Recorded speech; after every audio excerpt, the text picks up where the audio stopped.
आज हम करेंगे article 22 of the constitution of India. तो पहले इसका टाइटल देख लेते हैं क्या है। इसका टाइटल है this is a protection against arrest and detention in certain cases. ठीक है, तो ये प्रोटेक्शन है against arbitrary arrest and detention. तो जो हमारा फर्स्ट ऑफ ऑल आर्टिकल 21 है, ये क्या बोलता है? It requires deprivation of life and personal liberty according to the procedure establish by law. कि मतलब अगर हमें हमारी डेप्रीवेशन करनी है लाइफ की या पर्सनल लिबर्टी की, तो that can be done only according to the procedure step. तो उसके लिए एक प्रोसीजर अगर फॉलो करेंगे तभी वो वैलिड डेप्रीवेशन कहलाई जाएगी। अगर प्रोसीजर फॉलो नहीं किया गया या फिर प्रोसीजर आर्बिट्ररी वेग है तो वो इलीगल कहाई जाएगी। तो बेसिक राइट हमारा है कि आर्टिकल 21 है कि ये बोल रहा है कि जो deprivation of life and personal liberty है that should be according to the procedure establish by law. और जो ये आर्टिकल 21 है ये प्रोसीजर प्रोवाइड कर रहा है हमें, इनेक्टेड बाय द लेजिस्लेशन। तो इनका कॉम्बिनेशन इसको हम आर्टिकल 22 को हम पहले आर्टिकल 21 के साथ पढ़ेंगे कि 21 बोल रहा है कि deprivation of life and personal liberty should be according to the procedure establish by law, and then 21 provides that procedure enacted by the legislature. It provide minimum procedural requirement that should be followed while uh, while detaining the person. अब ये जो article 22 की formation है इसको हम दो parts में divide करेंगे। एक तो है clause 1 and clause 2, then clause 3, 4, 5, 6, 7। Clause 1 and 2 ये ऑर्डिनरी क्रिमिनल लॉ पे अप्लाई होएगा। ये क्लॉज 3 to 7 ये अप्लाई होएगा when the arrest is under the preventive detention law. तो जब अरेस्ट होगा ऑर्डिनरी क्रिमिनल लॉ में तब ये clause 1 and clause 2 of article 22 rule करेगा। इसके अकॉर्डिंगली डील होंगे arrest under the ordinary law. और अगर अरेस्ट हुआ प्रिवेंटिव डिटेंशन एक्ट के अंडर तो ये वाले क्लॉजेज रूल करेंगे ऑफ आर्टिकल 22। तो इसकी फॉर्मेशन ये दो पार्ट्स में डिवाइडेड है, एक तो ऑर्डिनरी लॉ में अरेस्ट हुआ और अरेस्ट हुआ प्रिवेंटिव डिटेंशन में। अब नेक्स्ट क्वेश्चन अराइज हुआ कि जो आर्टिकल 22 है क्या ये कंप्लीट कोड है? इसको हम बोल सकते हैं कि ये इन इट सेल्फ सफिशेंट है, एग्जॉस्टिव है। तो इसमें तीन केस हैं। एक पहले था AK गोपालन वर्सेस यूनियन ऑफ इंडिया 1950। इसमें इन्होंने बोला कि अगर किसी पर्सन को हम अरेस्ट करते हैं, अब कोई पर्सन अगर अरेस्ट हुआ तो उसका पहले तो आर्टिकल 21 वायलेट हुआ। तो 21 क्या कह रहा है? अरेस्ट अगर इसके अंडर आपको डिप्राइव करना है किसी की पर्सनल लिबर्टी और लाइफ को, तो इसकी रिक्वायरमेंट, इसकी सफिशेंसी क्या है, इसको हम कैसे फुलफिल करेंगे? इसकी है deprivation of life and personal liberty according to procedure established by law। और अगर 19 अब अगर बंदा कोई अरेस्ट हुआ या उसकी लाइफ या पर्सनल लिबर्टी को हमने वायलेट किया तो यहाँ पे आर्टिकल 19 भी इन्फ्रिंज या वायलेट कर रहे हैं हम उसको, तो इसको भी सेटिस्फाई अगर सपोज कोई बंदा को डिटेन करते हैं हम तो उसका राइट टू मूव वायलेट हो रहा है। तो हमने आर्टिकल 19 में पढ़ा था कि कोई भी जो फंडामेंटल राइट है वो एब्सोलूट नहीं है। 19 क्लॉज 1 में हमने फंडामेंटल राइट्स पढ़े थे, क्लॉज 2 to 6 हमने रीजनेबल रिस्ट्रिक्शंस लगाई थी उन फंडामेंटल राइट्स पे।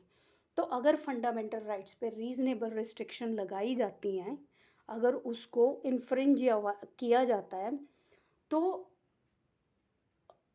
clause 2 to clause 6 of article 19 should be satisfied. Only then article 19 can be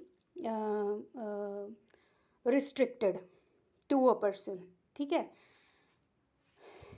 अब यहाँ पे ए के गोपालन ने बोला कि क्या, अभी इशू क्या था कि क्या अगर हम किसी को डिटेन करते हैं कि क्या सिर्फ आर्टिकल 21 को सेटिस्फाई, 22 को सेटिस्फाई करना सफिशेंट है, is this a complete code. तो ए के गोपालन ने बोला हेल्ड कैनॉट, अब यहाँ पे बोला yes it is a complete code, you can not, you need not to satisfy article 19 and 21 of the constitution, या फिर arrestee can not claim article 19 and 21 of the constitution. ये हेल्ड हुआ A K Gopalan case में. R C. Cooper versus union of India 1970 का case था. इसने ए K गोपालन के केस को हेल्ड किया wrong, it is a wrong decision. फिर आया Maneka Gandhi versus union of India 1978 का केस है, जिसमें इन्होंने बोला कि प्रोवाइडेड अरेस्ट मस्ट सेटिस्फाई. अब यहाँ पे उन्होंने बोला कि 22 is not a complete code, you need to satisfy reasonable restriction under article 19 of the constitution and procedure established by law under article 21 of the constitution of India. तो the crux of the this story is कि Maneka Gandhi versus Union of India held that it is not a, article 22 is not a complete code. Arrest and detention must satisfy article 22, article 19 and article 22 of the constitution of 21 of the constitution of India. ये हो गया formation और क्या issue arise हुआ. अब हम पढ़ेंगे first part of article 22 of the constitution of India which relates to an arrest under the ordinary criminal law. तो वहाँ पे 22 क्लॉज 1 एंड 2 डील करेगा अगर अरेस्ट होता है अंडर ऑर्डिनरी क्रिमिनल लॉ के अंडर. तो फर्स्ट ऑफ ऑल ये जो आर्टिकल 22 क्लॉज 1 एंड 2 है, ये हमें 4 राइट्स दे रहा है. एक एक्यूज्ड को, सॉरी अरेस्टेड पर्सन को 4 राइट्स दे रहा है. That is it is a guarantee right to citizen and non citizens के ऊपर and not to person arrested under the privilege. तो अगर कोई सिटीज़न या फिर non citizen under ordinary criminal law के अंडर वो अरेस्ट हो रहा है, तो उसका डिफेंस आएगा क्लॉज 1 एंड 2 ऑफ आर्टिकल 22 में. उसको यहाँ से राइट मिलेंगे. लेकिन अगर प्रिवेंटिव डिटेंशन एक्ट के अंडर हो रहा है, अरेस्ट हो रहा है, तो 3 to 7 ऑफ आर्टिकल 22 रीड होएगा. तो फर्स्ट ऑफ ऑल हम पढ़ेंगे 4 राइट्स हमने पढ़ने हैं कि क्या क्या 4 राइट्स दे रहा है आर्टिकल 22 क्लॉज 1 एंड 2. तो फर्स्ट राइट है right to be informed of grounds of arrest. तो यहाँ पे इन्होंने ये बोला कि जब भी कोई पर्सन अरेस्ट होगा तो it is a duty of the officer who arrest that person to inform him of the grounds of his arrest, कि किस ग्राउंड पे उसको अरेस्ट किया गया. ये ऑफिसर है जिसने अरेस्ट किया, वो उसको ग्राउंड्स बताएगा. It is a direction to the arresting authority. अब Joginder Kumar versus state of UP 1994 में एक केस हेल्ड हुआ Joginder Kumar versus state of UP 1994 का केस था. इसमें सुप्रीम कोर्ट ने गाइडलाइंस दिए जो गवर्न करते हैं अरेस्ट को, कि अरेस्ट किस क्या क्या कंडीशंस है अरेस्ट की.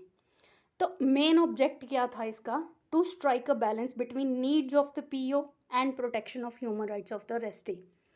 अब इसको समझो. अब पीओ को कोई सस्पिशन है, पुलिस ऑफिसर को या इन्वेस्टिगेटिंग ऑफिसर को या जिसको भी ये इंफॉर्मेशन मिली है किसी ऑफेंस की, अब उसको इन्वेस्टिगेशन करनी है, तो उसको उस बंदे की कस्टडी चाहिए. तो ये तो हो गया need of the police officer. अब क्योंकि वो सिर्फ जो बंदा अरेस्ट होना है वो सिर्फ सस्पेक्टेड है, he is not declared to be an accused और अ गिल्टी पर्सन, तो वो सिर्फ एक सस्पिशन के अंडर है, तो उसके ह्यूमन राइट्स को भी प्रोटेक्ट करना है। तो ये जो हमें राइट्स दिए गए हैं, अरेस्टेड पर्सन को ये राइट्स दिए गए हैं इस केस में, तो ये it strikes a balance between needs of the PO and the protection of the human rights of the arrestee. अब यहाँ पे रिक्वायर किया गया है कि no arrest on suspicion of complicity in crime, justification by PO of arrest. अब जब भी ये रिक्वायर करता है क्रिमिनल लॉ कि जब भी पुलिस ऑफिसर अरेस्ट करेगा तो वो ग्राउंड्स लिखेगा कि किस ग्राउंड्स पे उसको अरेस्ट किया, जस्टिफिकेशन देगा कि क्यों उसने किसी को अरेस्ट किया है।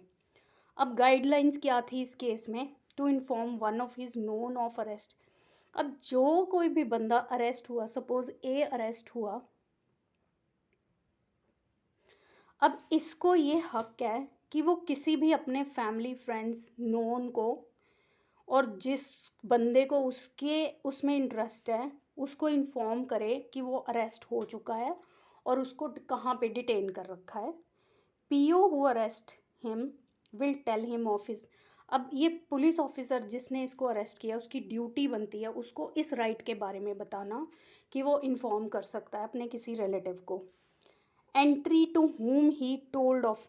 अब जो अरेस्टेड पर्सन है उसने जिसको भी इंफॉर्मेशन दी है कि वो अरेस्ट हो चुका है और वो कहाँ पे डिटेन है, इस फैक्ट को पुलिस डायरी में, सॉरी केस डायरी में मेंशन करना ज़रूरी है।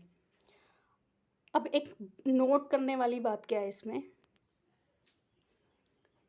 अब कोर्ट ने ये भी डायरेक्शन दी एक मैजिस्ट्रेट को कि वो सेटिस्फाई करे खुद को जब भी the accused is brought before him, तो मैजिस्ट्रेट सेटिस्फाई करे कि क्या पीओ ने ये रिक्वायरमेंट फुलफ़िल की। और यहाँ पे एक पॉइंट नोट कर लो, अब यहाँ पे ये था कि कोर्ट ने ये भी कहा कि ये जो राइट्स हैं, ये जो गाइडलाइंस हैं, ये तब तक प्रिवेल करेंगी जब तक एक वैलिड लॉ या लीगल प्रोविजंस इस पे नहीं बनती। अब नेक्स्ट पॉइंट है, जो नेक्स्ट राइट दिया गया इस केस में वो था right to be defended by a lawyer of his choice. तो जो article 39A of the constitution है ये भी प्रोवाइड करता है फ्री लीगल एड, और जो 304 CRPC है वो भी प्रोवाइड करता है कि एक्यूज को एक लॉयर मिलना चाहिए उसको रिप्रेजेंट करने के लिए। अभी एक केस कर लो, Maneka Gandhi versus union of India 1978 का केस है, जिसमें इन्होंने बोला था कि ये जो राइट है पहले ये ऑन रिक्वेस्ट मिलता था, लेकिन after this case it is made compulsory on the court to provide him the lawyer of his choice to defend his case. एक और केस है Hussain Ara Khatoon versus home secretary state of Bihar 1979 का केस है। It held that it's a constitutional right of the accused and a constitutional duty of state to provide a lawyer to such person if need of justice so require। अब need of justice so requires means वो गरीब है, जैसे वो कसाब वाले case में था कि पाकिस्तान से वो उसने लॉयर मांगा था लेकिन उन्होंने डिनाई कर दिया, तो यहाँ से इसको अब जस्टिस हो रिक्वायर्स, क्योंकि डिफेंस लेने के लिए उसको कोई तो चाहिए ना, तो यहाँ पे उसको एक लॉयर प्रोवाइड किया गया था।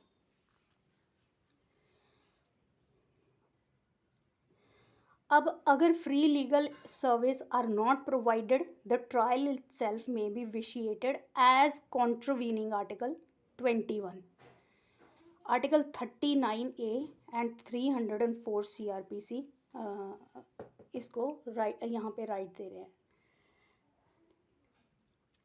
अब ये जो फ्री लीगल एड का या फिर लॉयर प्रोवाइड करने का फॉर रिप्रेजेंटेशन है, ये जो राइट है ये कब प्रोवाइड होएगा, तो यहाँ पे इन्होंने बोला कि not at the stage of investigation और at the stage of confession under section 164 CRPC, इस स्टेज पे प्रोवाइड करने की ज़रूरत नहीं है।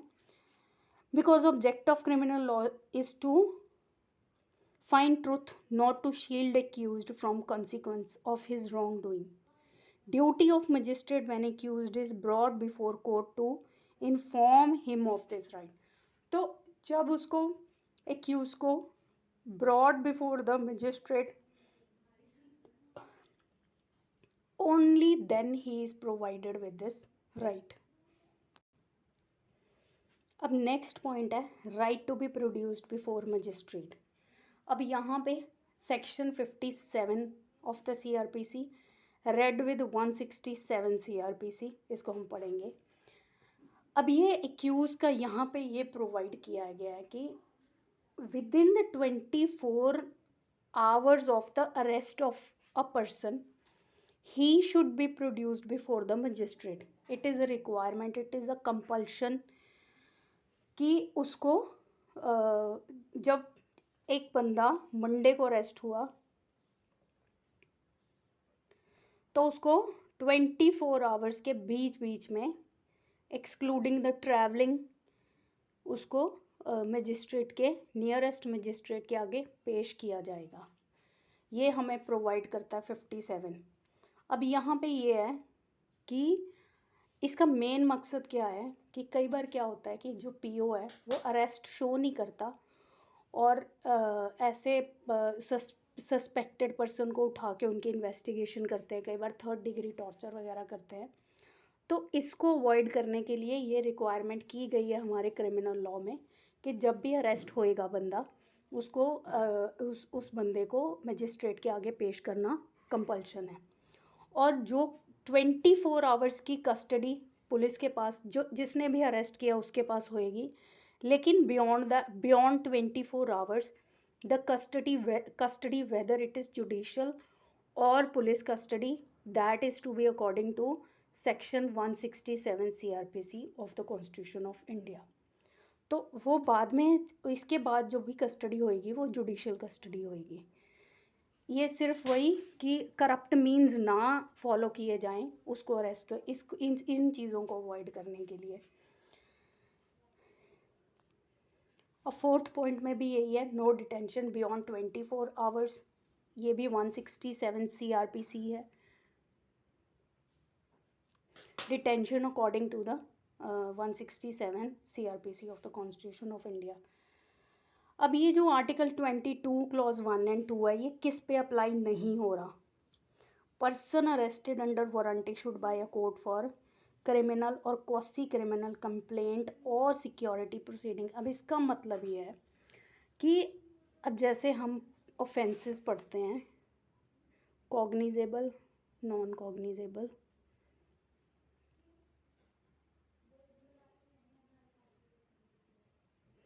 सेक्शन CRPC ठीक है. अब यहाँ पे हम कॉग्निजेबल ऑफेंसेस में क्या होता है कि ये सीधी इन्वेस्टिगेशन हो जाती है और यहाँ पे इन्वेस्टिगेशन करने के लिए ऑर्डर लेना पड़ता है मजिस्ट्रेट का. अब अगर वारंट इशू, अब जो हैं ये अंडर वारंट इन्वेस्टिगेशन होती है, ये सॉरी अरेस्ट होता है, ये नॉन वारंट है कॉग्निजेबल ऑफेंसेस. तो अब जैसे इन्होंने बोला कि पर्सन अरेस्टेड अंडर वारंट, अब जब मजिस्ट्रेट को पता ही है कि उसी ने वारंट इशू किया है कि बंदे को अरेस्ट करना है, तो जो पुलिस वाली करप्शन केसेस थे कि वो बताते नहीं है मजिस्ट्रेट को और वो अरेस्ट शो नहीं करते और बंदे को बुला के उसकी इन्वेस्टिगेशन या 3rd डिग्री टॉर्चर करते रहते हैं क्योंकि कागज़ों में तो उसका अरेस्ट शो नहीं हुआ होता, तो वो अपनी इन्वेस्टिगेशन आधी ऐसे ही कर लेते हैं. तो उसी को अवॉइड करने के लिए 57 CRPC और 167 CRPC बना है. तो अगर अंडर वारंट इशू हुआ है उसका अरेस्ट, तो वहाँ पे तो मजिस्ट्रेट को इन्फॉर्म करने की ज़रूरत है ही नहीं, उसको ऑलरेडी पता है, तो वहाँ पे ये अप्लाई नहीं होएगा. 22 design to give protection against act of executive or order of non-judicial authority accused of crime of office or of criminal or quasi-criminal nature or some act prejudicial to the state or public interest. इनके खिलाफ ये apply होता है. also against whom warrant issued by speaker of legislative assembly for committing contempt. अब अगर warrant issue किया speaker of the legislative assembly ने for committing contempt of house, then also it deals under 22 clause 1 and 2 of the Constitution of India. अब 22 clause 3 है जो, ये exception है article 22 clause 1 and 2 के। ये एक्सेप्शन क्यों है? Article 22 clause 1 and 2 not available to enemy alien person arrested and detained under the preventive. अब एनिमी अलाइन है उस पर अप्लाई नहीं होएगा, और जो पर्सन अरेस्टेड है अंडर प्रिवेंटिव डिटेंशन एक्ट उसके अंडर अप्लाई नहीं होएगा, क्योंकि वो डील करेगा article clause 3 to 7 of article 22। अब enemy alien can seek protection under clause 4 and 5 of article 22 if arrested under the preventive detention but subject to law passed by the parliament. So ये था हमारा article 22 clause 1 and 2। अब rest of the clauses हम next video में करेंगे।